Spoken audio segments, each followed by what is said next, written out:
Hi and welcome to Bandwidth TV. This is the Google Nexus 7, Google's first foray into the tablet world. It was actually released in mid-2012, but recently it has been revamped with a larger 32 gigabytes of internal storage, which actually means that the smaller variant's price dropped, which makes it even more enticing in terms of its price point, so we thought we would take a look at it again. We also know that the longevity of Nexus devices is quite long because it gets the Google software updates very frequently. True to Google form, the Nexus 7 has a very simplistic design with crisp lines and nice looks. If we look at the device, on the left-hand side, you only find the docking pin connectors, a microphone, and then this is where the SIM card tray would have been if it was a cellular version, but this is actually the 32 gigabytes Wi-Fi only version. On the top, you'll only find another microphone, but we'll get to that later. On the right-hand side, we have the power button with the volume rocker, and on the bottom, as usual, the micro USB port and an audio jack. On the back of the device, you will find the Nexus moniker. On previous Nexus models, it would have said Google, but Google is really starting to take the Nexus brand name seriously, and you will start seeing this more often now.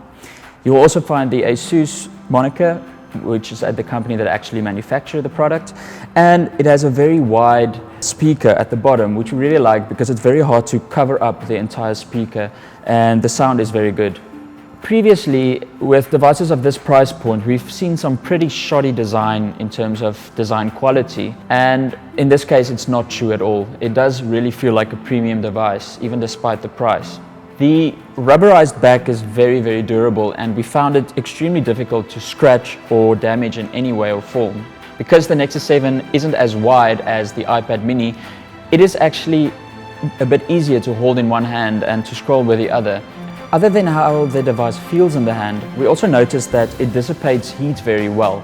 The back of the device didn't ever become warm. You won't find any bending or creaking in the solid casing, which is a unified design, meaning that you won't be able to put in any expandable storage, which is true to Nexus design, and you won't be able to replace the battery. Don't be scared about the battery life though. The 4325 milliamp hour battery is very good in everyday use, and you can get 2 full days with a full charge. As you would have noticed, there's no camera at the back, but we don't really feel it's necessary. We kind of snicker when people stand in big crowds and take photographs with their big tablets or take photographs of the scenery. You will find a 1.2 megapixel shooter at the front though, which is primarily used for video conferencing. We found that the performance was very good. You have a crisp, clear image, and the 2 microphones we noticed before was actually just for this.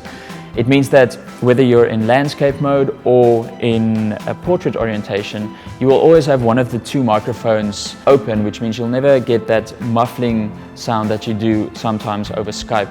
When it comes to the internals of the device, it's running a Tegra 3 chip clocked at 1.3 gigahertz, and it has 1 gigabyte of RAM. We found the performance of the device to be very, very good, as we've come to expect with Nexus devices over the years.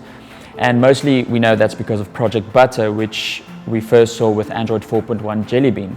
This was actually the first device to launch with 4.1 Jelly Bean, but since then it's been upgradable to 4.2 Jelly Bean for quite a while now. Overall, there's only a couple of minor software performance tweaks, but also they've added a couple of features which is quite nifty, but overall you'll have the same experience with 4.2. When we look at the screen, while the quality isn't as good as, for example, a Retina display or the Nexus 10, it's still a very nice, clear screen, and the colors do pop. It's got a 1280 by 800 pixel display, and that means that the pixel density is actually 216 pixels per square inch, which is actually more than the iPad mini. We think that the Nexus 7 is the king of the hill when it comes to 7-inch Android tablets, and in fact we think that it's one of the only Android tablets that we would recommend to friends and family. We would go so far as to say that because of the better screen, the brilliant performance, and the much cheaper price, that it might be able to beat out the iPad mini at the end of the day. Because of these reasons, we give it a brilliant 9 out of 10. Go to bandwidthblog.com for the full review.